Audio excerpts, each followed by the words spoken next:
Hi guys, welcome back to Marant's Rants. Plenty of good information, a little bit of motivation, a whole lot of truth, no financial advice.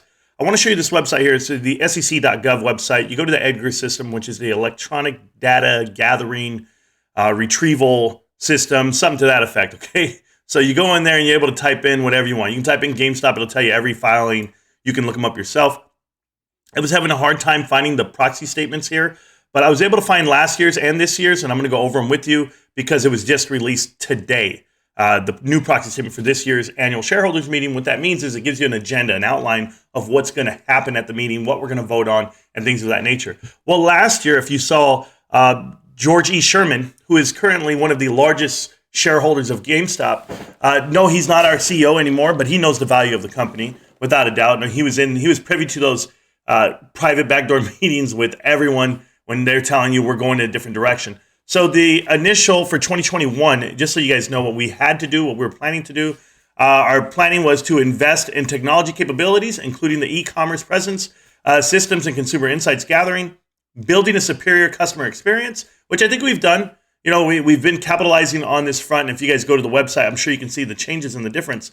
Expanding our product catalog and addressable market. You know, that word addressable market means a lot right now currently because we're trying to get into the NFT market. So that's an addressable market cap of around $40 billion. And that's what we're trying to do. Additionally, growing our distribution footprint, fulfillment operations, and improving speed of delivery and service. So we did everything that we were supposed to do last year. What a great plan. And we did it. And now we're moving into a different direction. So that was last year's proxy statement, what was going on. But I'm going to go in detail. And this video might be longer than normal, so I apologize. But I want to break down. This thing's 51 pages. I read them all. I know I'm a little late right now with this proxy video. I doubt there's anyone else out there with the proxy video because who's going to read 51 pages and come back and try to give you some insight other than us, right? This crazy GameStop holders, that's what we are. 2022 proxy statement was held. It's going to be held, the stockholder meeting. They don't have it, the exact date yet, but it's in June. So it'll be in June, and we know what it is. Matthew Furlong, he says a lot here in this statement. I know we posted it on Twitter. We posted it on Reddit. I'm not going to read it verbatim to you, but I'm just going to tell it to you like this. Leadership will not compromise when it comes to being maniacally focused on the long term. I'm sorry, my words are all over the place with that one because you needed a thesaurus to read these damn words. So shout out to Matthew Furlong and whoever wrote this. It's great. It's just letting you know that we are trying to transition into an e-commerce platform and a technology platform. So, and we're doing that, and it's going to address it at the shareholders meeting. And yes, we're going for long term, not short term, and we're not going to sacrifice that right now. If I'm going fast, I apologize.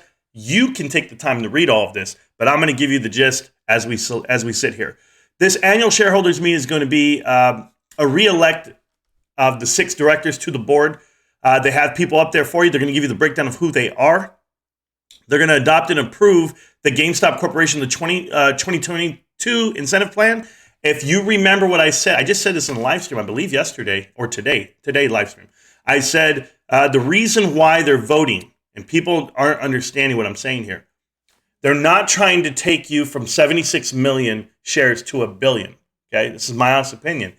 It's about the 8 million shares that are in lockup. It's actually 4 million right now. But if you expand it to 1 billion, those 8 million get freed up and we can use those to hire people and then, of course, incentivize their contracts. So we're not doing that at the moment and we want to make those available to us. If we make a new plan, those 8 million shares that are just sitting there on the books, they become available immediately. And that's what we're really voting on. We're voting on to expand the float. No. Not directly. They're not going to go put $1 billion on the table, 1 billion shares on the table. They would never dilute their company that way. That's not how they're invested, and I'll show it to you in plain text, which is phenomenal. This whole thing, guys, when I'm reading it, my face lights up because I see other companies that people want you to like invest with, and this outline is totally the opposite of any other company you've seen. So it's actually a great outline. So I'm going to show it to you right now. We'll go down page by page. And we're going to talk about voting first. So how do you vote? Well, you need to get your proxy materials in the mail and or by your broker via email, or you can even call. There's 3 different ways to do it. But it's really easy. We got them last year. You would get like this random email, and it would say, here's your voting materials. You're going to vote. You make an X amount of votes based off of how many shares you hold. That's how many votes you get. If you have on multiple brokerages, you need to go to multiple brokerages and get the voting materials. Some brokerages will not allow you to vote. That could be overseas. That could be a lot of things. But most stateside, you're okay. Now, who's in charge of the vote this year? Well, I had to go do my homework for this one because right now, who counts the votes? Well, first it's Moro, I believe it's Sodali. Well, I went ahead and looked them up, and I understand why they're using them. So just to give you guys an example of who they are, they have clients, and here are all their clients, right? Union Pacific, IBM, Citi, Hasbro. Well, there's a connection. But plenty of people here, and Westfield, that's where GameStops are renting right now in the malls. But all these companies use this Moro Sodali. What do? They are made for Proxy. So here's what they are, and here's their mission. So if you guys look in 2017, they're the leading Australian expert in shareholder engagement and proxy strategies. Well, of course, if it's an Australian-based company and that's what they lead in, and they're not, they're in London, New York. We get that part, but they are Australian. And who's Australian? Matthew Furlong is the I don't know how to put it. He was the CEO of Australia for Amazon. And he ran the whole damn country. So he has the relationship with these guys. They're trustworthy. I love it. Their CEO, by the way, is Maria Leftikas, whatever her damn name is. 25 years in the business, blah, blah, blah, blah, blah. She's from Australia. That's what it is. And she knows everything about it. So this is a great partnership to have. They're trustworthy, and they're top tier of what they do. And that's what we're going with. So let's go back to the proxy statement. So just so you know who they are. Additionally, we are paying them $35,000. Plus expenses. I don't know what we paid Computershare last year to do the proxy statement, which they're the ones who did it, but $35 plus expenses, $35,000 plus expenses. I think that'd be pennies on the dollar, if I'm not mistaken. I looked for the pricing of what we paid them last year, and I couldn't find it. Let's keep going down, guys, and what's going to be happening besides all that. The election of directors is the first proposal. So the directors right here are Yang Zhao. I don't know how to say that name, Zhu. I guess that's how you say it. Jim Gerbel, who I have a problem with Jim, but I love him. But yeah, he did sell shares in June, but it's okay. To make $400,000, not a big deal. If you find out how much he doesn't make with us, we're fine. Ryan Cohen, Larry Chang, Alan Adel, and Matthew Furlong. That's your board of directors, guys. Three Chewy guys and a partridge in a pear tree. They look great. If you see here, Ryan Cohen only does this strategic planning and capital allocation committee. That's all he's in charge of. These other guys are in charge of other things. The audit committee, the compensation committee, which is pretty telling. This is why you don't get paid an egregious amount over here. The next part about this is the agreement with RC Ventures and Ryan Cohen. It tells you in plain text that they can own up to 20% of the company. They can own up to 20. So right now, with the float that we have, he could own around 15 million shares, give or take. I'm not really good at math, but that's what it is. They're close to it, but they're not there. And essentially, he can also increase, if we do go to $1 billion, they could have up to 200 million shares. Why not? They're diamond hands. And then as you go down, guys, you can get a breakdown of each person, Matthew Furlong and what he is, 43 years of age, plenty of years to go. Alan Adel, Lawrence, Ryan, all of them. They're all very young. They're all, they all have this youth, this vigor that you need in your board of directors to try to transition into what we're trying to do. Another thing that they're allowing you to do, if you guys read in the small details here, I'm going to look for it right now because as I'm going down, there's not minimum qualifications that I'm worried about. It's the actual fact that they're forcing their board of directors to hold stock. So there's a equity ownership policy. So that's what this is here. And they are forcing you, if you are the CEO, the COO, or any non-employee director, you must have 3 times your base salary, 5 times your base salary. You see, Adam Aaron and AMC, those guys made a proposal and they said, that's the first thing we're going to do. And they didn't do it. So everybody sold all their shares and they're down to less than 1% of ownership. Yes, they have RSUs. Yes, they'll get additional shares eventually when they're vested, but not these guys. These guys are telling you right now, you have to hold the shares. They have the clawback policy as well. Read that in depth if you want to. And what it means is they're going to try to get back all their shares from you. A la Jenna Owens. You'll find out right now. There's an anti-hedging policy, which most companies have already. You cannot buy a put. You cannot buy a call. You cannot hedge your own company, which would be great if people start following these rules. But we do really well here. The compensation for everyone, guys, and what they can make is all here. I don't really care because it's not a lot. They pay them a lot in shares and not even a lot of shares. You know, they get like 1,000 shares a year. That's pennies. That's pennies for what they're doing and the following that we have and the leadership that we're giving them. But as I keep going down this list, I'm going to look for something that we might want to read. Here's the first thing. Who holds over 5% of the shares? RC Ventures at the time held 11.9, Vanguard Group 7.8, and BlackRock 6.8.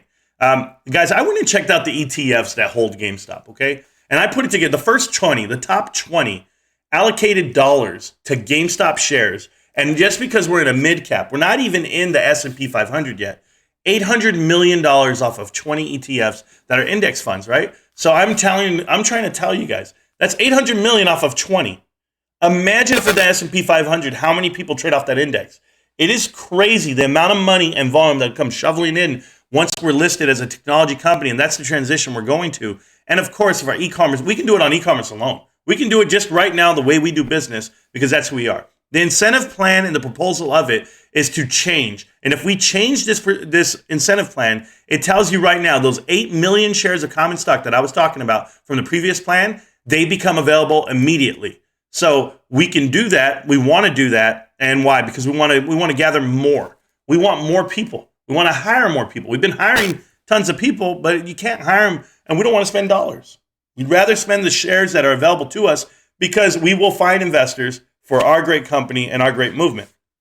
As I keep going down, and you guys can read all of this in detail. Like I said, I'm looking for the parts that I want to read or that you want to find out. We still have available to us 4 million shares that we could. Let's just say the vote doesn't go through. Does not mean that you will not do a stock dividend. We can still do a dividend via a stock split. We can still do that. That's not what the vote is for. The vote is for to increase our float from potentially up to 300 million all the way up to $1 billion. Doesn't mean we're ever going to make it there. I think they're just trying to get the 8 million shares off the books. That's what they're trying to do, and they're trying to use them because it's free money sitting there, but we can't get them just yet. But if the vote doesn't go through, we still have 4.3 million shares to use to gather and hand out to executives as compensation over time. As I kept reading and I kept going on, all of this is just letting you know right here, we are going to become a tech stock. We're going to make a frictionless e-commerce in-store experience. We're going to offer reliable, expert customer service.